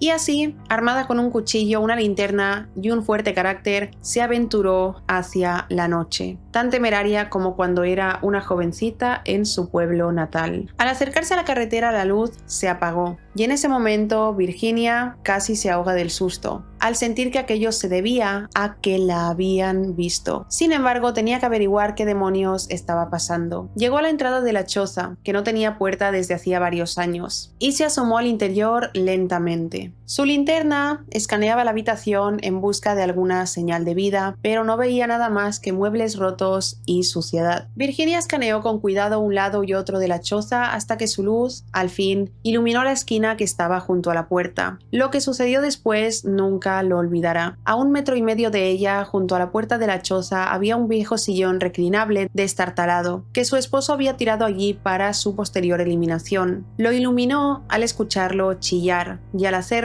un hombre se levantó del sillón sin decir absolutamente nada. Lo único que ella pudo ver fue que era de mediana edad y llevaba una especie de chaqueta negra. Antes de poder procesar lo que estaba pasando, Virginia ya estaba corriendo por la calle de regreso a su hogar, rezando para que ese sujeto tan sospechoso no estuviera detrás de ella. Se arrepintió muchísimo de haber abandonado su casa de forma tan imprudente y temió no solo por su seguridad, sino también por la de su hija. Le pareció que pasaron años antes de que pudiera llegar a su puerta, pero cuando estaba a punto de alcanzar un lugar seguro, decidió mirar atrás. Ese hombre estaba parado en la orilla de la calle, completamente inmóvil, sin decir una sola palabra. Ella terminó de entrar en su casa y cuando miró por la ventana ese sujeto ya se había ido. No gritó y apenas la persiguió. Revisó el exterior de la casa por las ventanas, pero él no estaba en ninguna parte. Han pasado 7 años desde entonces. Jennifer es una adolescente y Tony ya se independizó. La cabaña sigue en pie, el sillón reclinable sigue en su sitio, y Virginia aún piensa detenidamente en quién podría ser ese sujeto. No le contó nada a su marido, ya que en retrospectiva lo que hizo fue imprudente y muy irresponsable, pero al menos todo salió bien. Sin duda fue una experiencia aterradora y jamás olvidará el miedo que sintió cuando se dio cuenta de que en el sillón reclinable había ese hombre. En definitiva, definitiva fue un momento terrible y ella espera no volver a repetirlo. Termina su historia diciendo: a mi vecino aterrador, por favor, no nos volvamos a ver. En realidad puede haber muchas explicaciones a esta historia.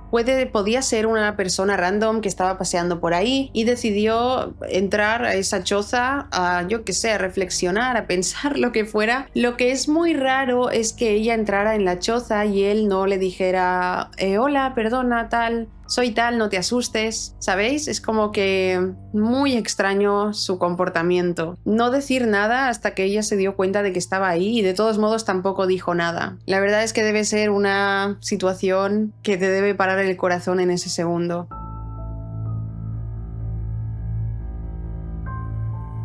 La siguiente historia se titula Nuestros vecinos son unos ancianos horribles. En el momento de escribir esta historia, su protagonista Cindy y su marido Steve llevaban 2 meses viviendo en su nueva casa, misma donde sucede lo que está por contarnos. En términos estéticos, la casa no podría ser mejor. Es preciosa por dentro y por fuera. Cuenta con una fachada preciosa y 2 hectáreas completas de campo para entrar en contacto con la naturaleza. Sin duda, este aspecto es el más resaltable, ya que es mucho espacio para criar a sus futuros hijos. Pero, por desgracia, la gente de bienes raíces que les vendió la casa no les advirtió nada sobre los vecinos. Resulta que Cindy y su marido están rodeados por una familia. Frente a ellos vive un hombre de avanzada edad llamado George. La hija de George vive a la izquierda de Cindy, su sobrino a la derecha, su hermana a 2 casas de un lado y su hermano a 3 casas del otro. En principio esto no es raro, pero hubiese sido bueno saberlo desde el principio, ya que las miradas extrañas de algunos miembros de la familia no se hicieron esperar, en especial la de los vecinos de enfrente. Claro, es como que toda la familia estaban allí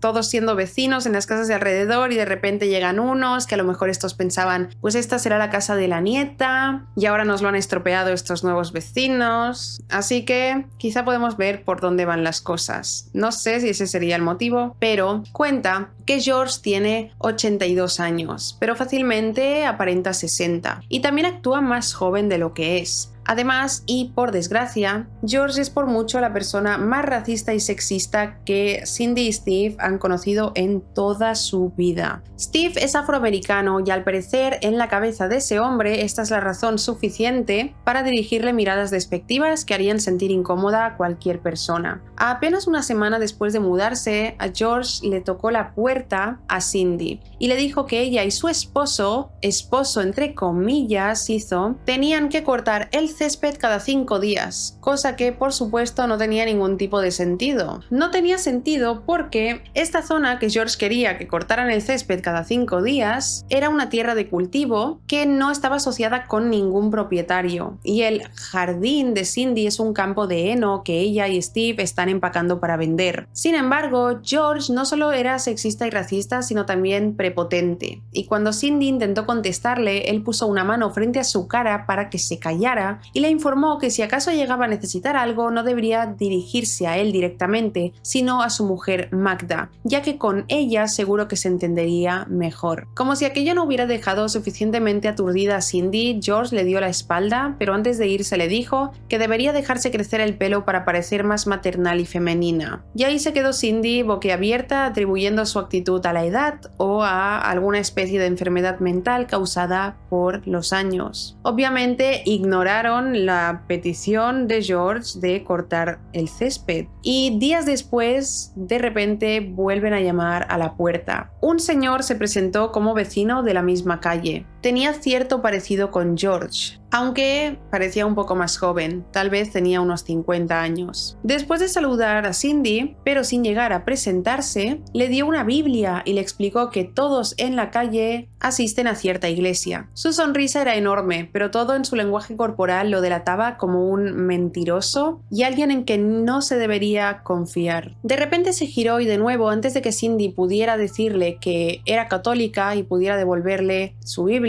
este hombre le dio la espalda y se fue del porche diciendo: nos vemos ahí el domingo. El sábado, a mediados de octubre, Steve estaba fuera cuando llegó un coche. era Magda, que Magda vio a Steve de reojo y entró directamente a la casa de él y Cindy como si fuera la suya. Nadie le dio permiso para entrar y Steve la siguió para pedirle que saliera, pero aún así tuvo el descaro de quedarse boquiabierta y quejarse al ver las decoraciones de Halloween. Un segundo después, ignorando por completo a Steve, pidió hablar con la señora de la casa en privado, afuera. Steve, bastante enfadado por la actitud altanera de Magda, le dijo: sí, afuera me parece una gran idea. La mirada que le devolvió Magda fue temible, según le contó a Cindy cuando fue a buscarla al piso de arriba. Estos vecinos me están poniendo nerviosa porque son esta gente que se mete en todo y yo no soporto a los meten todos, lo juro. Es la gente que más rabia me da, la gente que se mete en tu vida. Tener vecinos así debe ser horrible. Bajaron juntos algo nerviosos y entre los temas que Magda quería tocar estaban, primero, el tema del césped. Debían cortarlo cuanto antes. Y segundo, le advirtió que le avisarían a los oficiales de que Cindy y Steve estuvieron conduciendo de forma imprudente en la calle donde estaban las propiedades. Eso último era completamente falso, aunque por supuesto ya nada les sorprendía viendo lo extraña que era esta familia. Además, prácticamente Magda le ordenó a Cindy que derribara esos esqueletos ya que eran vulgares, es decir, las decoraciones de Halloween. Como si no estuviera contenta con todas esas tonterías, Magda comenzó a darle consejos de fertilidad para que concibieran un hijo pronto, ya que según sus palabras hacía falta sangre fresca en el vecindario. Mira, a mí me dicen eso y yo digo,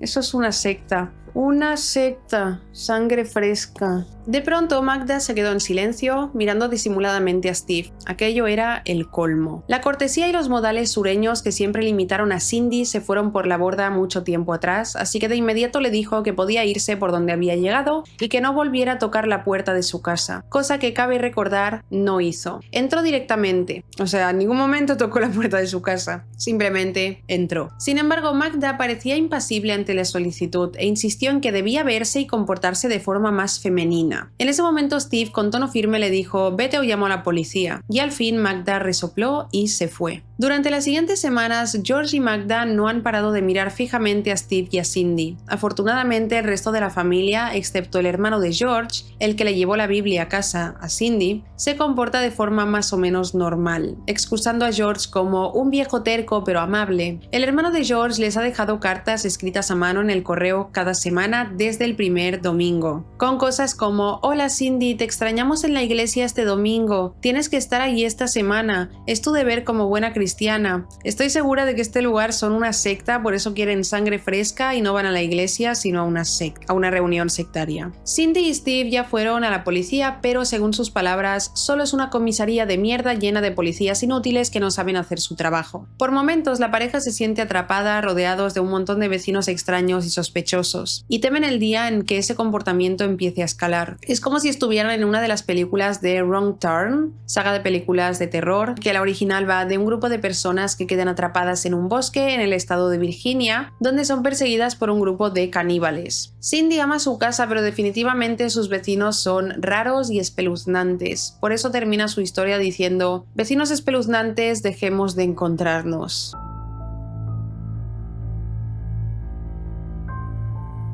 La siguiente historia se titula Acosada y casi secuestrada por mi vecino drogadicto. Esta es una historia real que ha traumatizado absolutamente a su protagonista, Shanna, y a su novio. Hace 2 años ella se mudó al Reino Unido para ir a la universidad, ya que siempre quiso ir allí y alejarse de sus padres. El contexto de su familia es complicado y la situación en casa estaba empezando a volverse demasiado tóxica para todos. Por eso se emancipó casi de inmediato al cumplir los 18 y buscó la manera de irse del país. La verdad es que tuvo mucha suerte con algunos programas estudiantiles y para febrero de 2010 estaba tomando un vuelo para Manchester. En pocos meses comenzaría su primer semestre en la universidad. Se mudó a una residencia de estudiantes y su vida dio un vuelco para bien. Shanna conoció a gente genial, incluyendo a su novio Jules, con el que aún sigue. Estudiaba, exploraba la ciudad y simplemente disfrutaba del tiempo lejos de su familia, mientras descubría por sí misma lo que significaba la independencia. Cuando llegó el segundo año de su carrera universitaria, Shanna y algunos amigos de la residencia decidieron mudarse a una casa alquilada con student accommodations. No era el lugar perfecto, pero al menos tenía su propia casa y no estaba tan restringidos por el ruido y las fiestas como viviendo en un pequeño piso compartido como en el primer año. La casa tenía un patio delantero considerable, 2 pisos y suficiente espacio para sus amigos y ella. La habitación de Shanna estaba en la planta baja y su ventana daba a un patio trasero muy pequeño, donde fumaba todos los días. En ese patio, además de macetas vacías, también había una puerta de madera muy fina que daba al otro lado de la calle, donde se ponían los cubos de basura, muebles rotos y otras cosas que la gente de alrededor ya no necesitaba. Este era el único aspecto que no le gustaba a Shanna, y es que la puerta solo se podía cerrar con llave desde dentro del patio, pero como era vieja tuvieron que atar unas cuerdas para mantenerla cerrada para siempre. Y aún así, si alguien quería entrar a la casa solo tenía que saltar la valla, no era muy difícil. En cuanto a los vecinos, tenían uno a cada lado de la casa, así que estaban rodeados de familias y otros alojamientos para estudiantes. Los vecinos, a su derecha exactamente, eran 5 chicos que parecían tener mucha más edad de la que tendrían unos universitarios. Eran raros, por así decirlo, pero de entre todos había uno especialmente extraño al que llamaremos Aidan. Un día Shanna se encontraba estudiando para un examen cuando un alboroto en la casa de estos sujetos la interrumpió. La cosa empezó poco a poco, pero de pronto explotó. Todo el vecindario escuchó los gritos. Shanna salió con sus compañeros a ver qué pasaba y vio a Aidan cubierto de sangre, con cortes por todo el brazo y una herida en la cabeza. Al parecer, uno de esos tipos los había atacado a él y a los demás con un cuchillo de caza y les había quemado la cocina. De hecho, poco después de la policía llegaron los bomberos. Nadie sabía bien qué hacer, así que le ofrecieron a Aidan ayuda para limpiarse y le dieron una camiseta vieja para que se cambiara la ropa ensangrentada. Entonces vieron cómo la policía lo escoltaba junto a sus compañeros y se llevaron a 3 detenidos, incluyendo a Aidan. Todo fue muy confuso y los oficiales no dijeron nada más, así que nunca se supo qué pasó esa noche en la casa. De todos modos, Aidan era bastante raro. Shanna nunca tuvo una conversación profunda con él y apenas sabía su nombre, pero siempre que se lo topaba, él le decía muchas tonterías e intentaba agarrarla y coquetear con ella. De hecho, ella y sus amigos se dieron cuenta cuando lo ayudaron de que tenía los ojos muy dilatados, y la verdad es que parecía no sentir dolor, y muchos sabrán lo que eso puede significar. Pero ninguno le dio importancia en su momento, ya que solo querían asegurarse de que estuviera bien, aunque no lo conocieran. Un tiempo después del incidente con la policía, Shanna siguió con su rutina de ir a la universidad y volver a casa, pero comenzó a notar que aunque veía a Aidan por la calle, este ya no le dirigía la palabra. No era algo que le hiciera falta, ese tipo era un fastidio, pero era cuanto menos extraño. Un día eso cambió de nuevo. Mientras Shanna iba a la tienda de la esquina, ella estaba distraída en la sección de verduras cuando él se le acercó por detrás y empezó a hablarle de forma extraña. Por alguna razón que aún no comprende, ella no se sintió cómoda, por lo que no respondió, pero tampoco se alejó de él ni nada. Solo se le quedó mirando mientras él decía un montón de cosas extrañas que Shanna no recuerda. Aunque por supuesto la falta de respuesta de ella solo daba pie a que la cosa se pusiera aún más extraña. Lo que sí notó ella es que él tenía de nuevo las pupilas muy dilatadas y parecía bastante frenético mientras hablaba. De repente, y sin que viniera a cuento, Aidan le dijo con tono firme: "No pasa nada, te espero delante de tu casa y charlamos". Ni qué decir que a ella le dio un poco de miedo y quiso pensar que bromeaba. Simplemente le dio la espalda sin contestar y siguió con sus compras. Cuando miró por encima del hombro, él ya se había ido.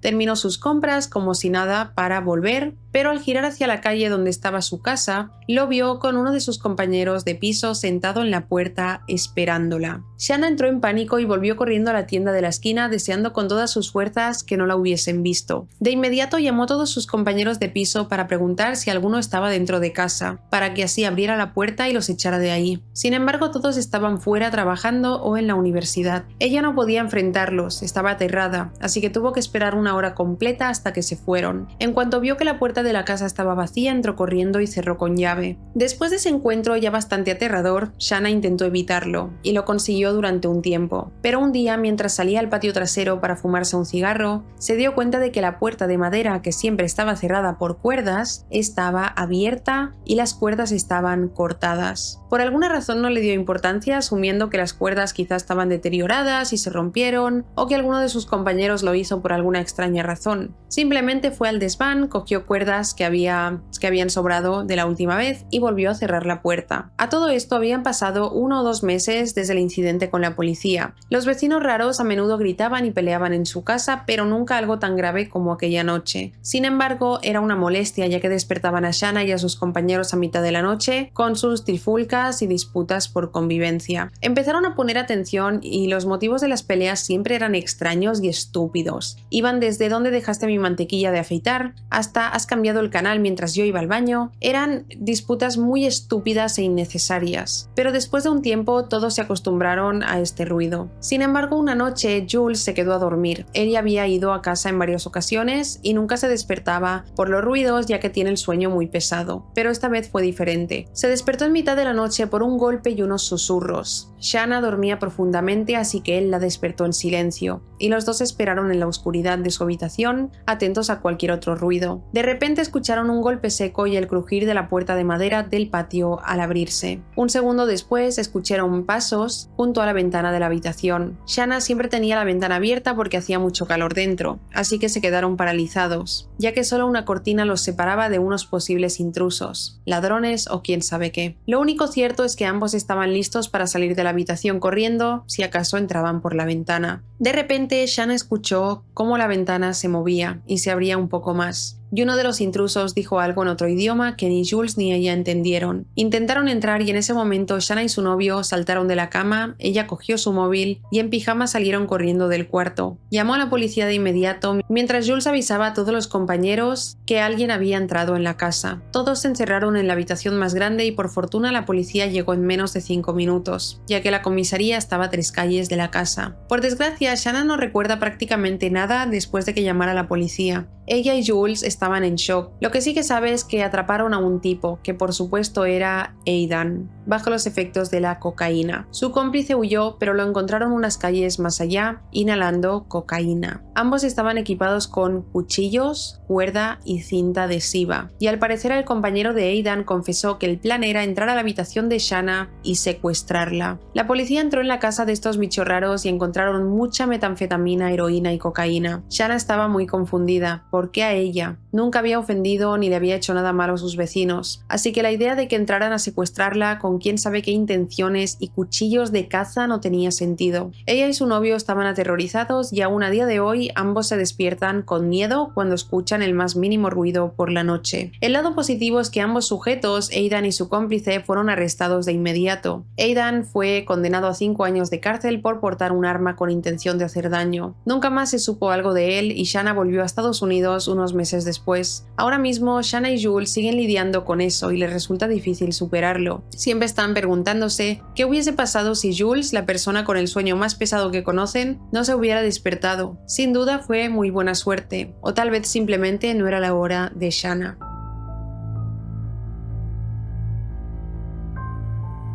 La siguiente historia se titula Un vecino acosó a toda la familia durante más de 2 años. La protagonista de esta historia, una chica a la que llamaremos Jessie, tenía solo 16 años cuando todo esto comenzó. Una experiencia terrible que le afectó mucho a ella y a toda su familia, y que duró desde enero del 2007 hasta marzo de 2009, cuando todo lo sucedido al fin llegó a los tribunales. Imaginad a una familia suburbana común y corriente, padres, 3 hijos, un jardín y un perro, y que todo se daña en un abrir y cerrar de ojos por culpa de un loco obsesivo. Primero, algo de contexto. Por aquel entonces, los padres de Jessie, Elena y Damián, eran los administradores del agua en un pueblo pequeño de los Estados Unidos, específicamente del estado de Nuevo México, que para quien no lo sepa es un lugar bastante árido y el agua no debería desperdiciarse. Pues bueno, un día cualquiera un vecino de la localidad, al que llamaremos Señor White, sí, por Walter White, decidió que, luego de tener un pequeño desacuerdo con su vecino sobre la longitud que debía tener el césped,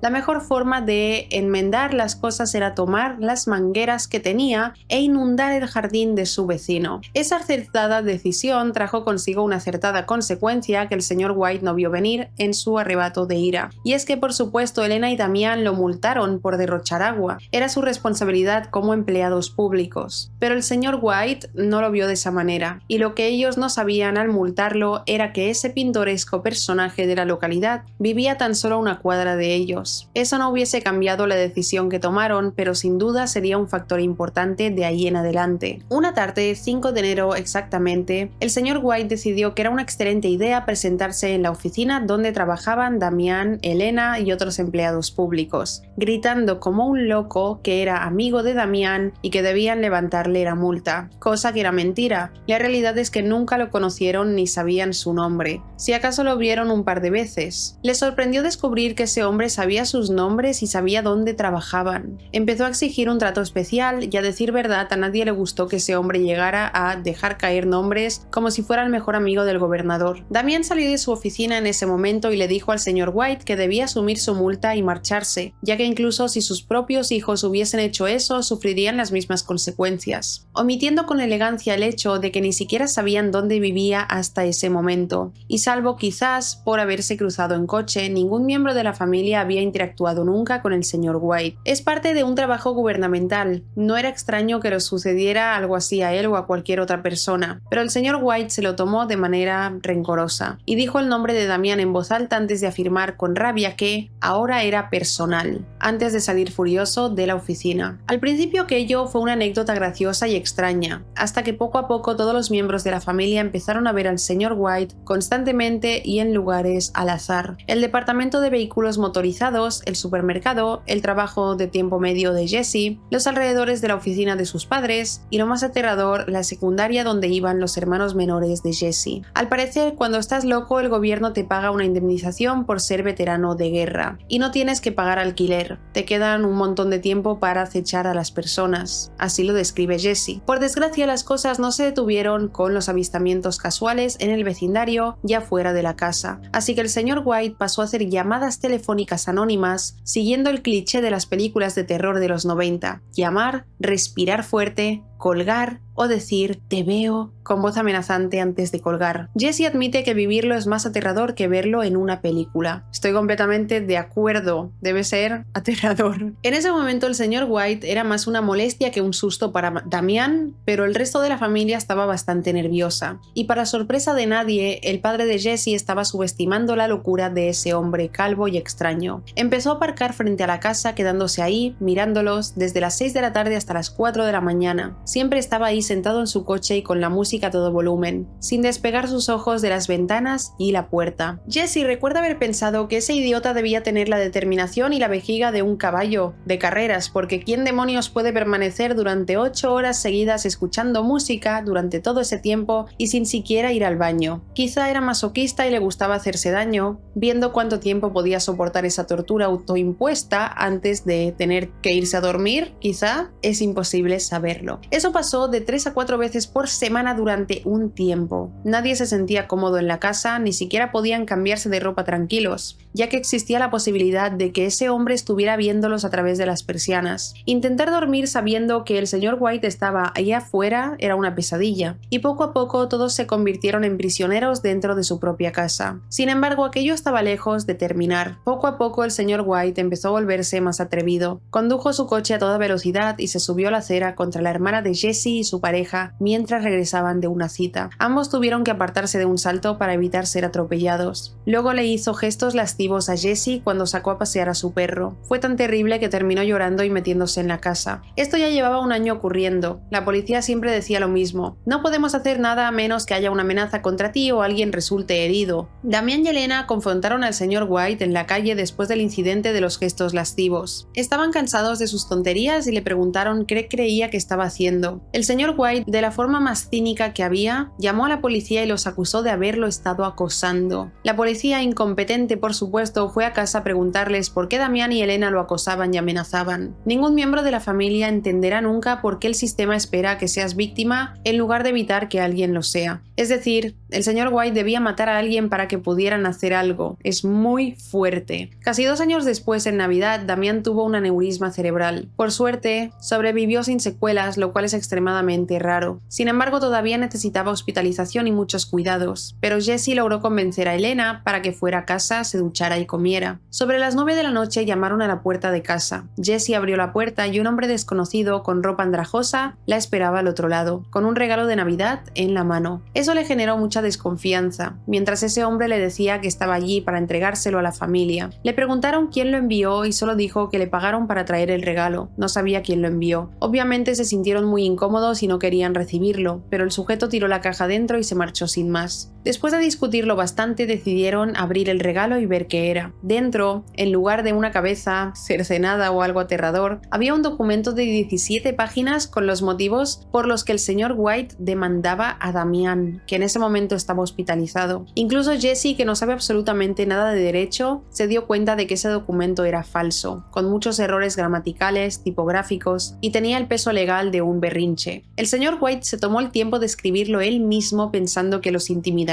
El documento y los detalles falsos que incluyó no los asustaron, pero el hecho de que este hombre de unos 50 años estuviera tan obsesionado con la familia que se sentó a escribir un documento falso de 17 páginas sí fue bastante aterrador, porque abría la puerta a una pregunta: ¿hasta dónde era capaz de llegar el señor White? Las cosas fueron escalando y el señor White empezó a pasearse por las mañanas frente a la casa, en coche o a pie, daba igual. Si algún miembro de la familia estaba cerca, fingía tener llamadas telefónicas donde hablaba de empujar a los padres de Jesse por las escaleras, o bien presumía durante la llamada de saber dónde trabajaba y estudiaba cada miembro de la familia, en caso de necesitar encontrarlos rápido. Era frustrante no poder hacer nada, ya que esas eran amenazas directas, pero ¿cómo probarlo? En aquel entonces Jesse trabajaba en un restaurante en el turno de cierre. Terminaba de trabajar a eso de la 1 de la madrugada. El señor White comenzó a aparcar su coche junto al de Jesse. Eso le causó ataques de pánico y un compañero de trabajo siempre tenía que acompañarla hasta el coche para irse. Sin embargo, ese hombre la seguía todo el camino hasta casa. Una vez incluso intentó tomar caminos al azar para despistarlo, pero él seguía pegado detrás de ella. Llegar a casa con el señor White aparcado al otro lado de la calle y tener que bajar y correr a la puerta era una pesadilla. Jesse sentía que en cualquier momento ese hombre la atraparía mientras intentaba meter la llave en la cerradura. Todos en la familia estaban exhaustos, no solo por el susto del aneurisma, sino también por tener que estar pendientes de todo, de cada detalle, siempre alerta de que ese loco no estuviera cerca. Pero por fortuna todo estaba a punto de acabar. Una amiga de Elena era casualmente amiga de la fiscal del distrito y le contó la historia. Ella empatizó de inmediato y al darse cuenta de lo inútil que había sido el sistema con un caso tan evidente de acoso, llamó, los visitó y se hizo cargo del caso gratuitamente. Pocos días después, el señor White fue arrestado por varios cargos de acoso. Testificar fue una locura y tuvieron que presentar declaraciones oficiales antes de ser llamados a declarar. Jesse cuenta que no se les permitió estar en la sala mientras una familia testificaba, ni hablar en los pasillos mientras esperaban su turno. Imaginaros revivir más de 2 años de experiencias traumáticas, ser interrogado y luego que el abogado defensor te acuse de mentir, mientras te señala a ti como el verdadero acosador. Y después de todo eso, no poder contar con el consuelo ni el apoyo de tu familia después no fue lo ideal. Afortunadamente había suficientes pruebas y testigos como para encerrarlo durante 1 año y medio. No fue más porque en efecto nunca llegó a atacarlos, pero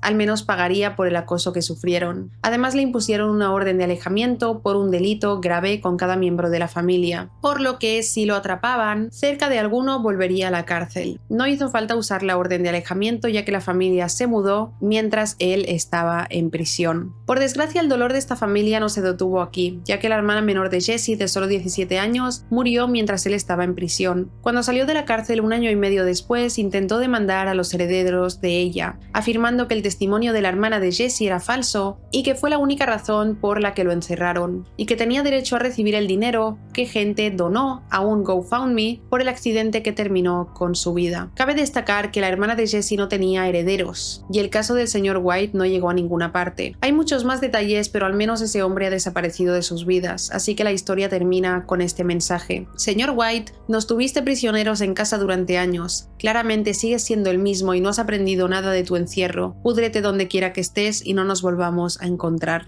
Esta historia del señor White me ha recordado mucho a la historia de Dr. Ramsay, que ya la conté en otro vídeo. Son historias realmente que te ponen los pelos de punta porque cómo una persona está tranquila en su hogar, cómo tienes la tranquilidad con tu familia de que este loco no vaya a haceros nada. O sea, es una completa locura como hay trastornados que se obsesionan con alguien y le hacen la vida imposible a toda la familia, haciéndoles vivir un horror, un terror constante por, yo qué sé, seguramente los padres pensaban en Jessie, tenía que salir del trabajo todas las noches y este hombre la perseguía. No entiendo muy bien si Jessie le dijo a sus padres que el señor White la seguía desde el trabajo a casa cuando salía de su turno, porque es un poco raro que ellos no la fueran a buscar o no la esperaran afuera, así que quizá no les dijo nada para no asustarlos o para no molestarlos. No lo sé, pero este tipo de historias son una completa locura.